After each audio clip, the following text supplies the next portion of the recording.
ভালোবেসে বড় সাধ করে সংসার বেঁধেছিলাম। সেই সংসারের গার্জিয়ানদের মন তো জোগাতেই পারিনি। স্বামী নামক বস্তুটার কাছে হয়ে গেছে ফেলনা কুলার মতো।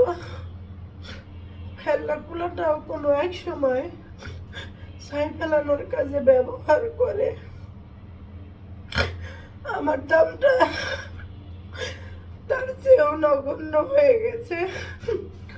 তাদের সংসারে যখন আমি আয় রোজগার করতে পারতাম, তখন প্রিয় বৌমা ছিলাম শ্বশুর শাশুড়ির কাছে, স্বামীর কাছে ছিলাম প্রিয় স্ত্রী। আজ সময়ের ব্যবধানে একটু বেকার থাকার কারণে সবার কাছে আমি ভাঙ্গা কুলার চেয়েও ফেলনা হয়ে গেছি। এটাই বাস্তব।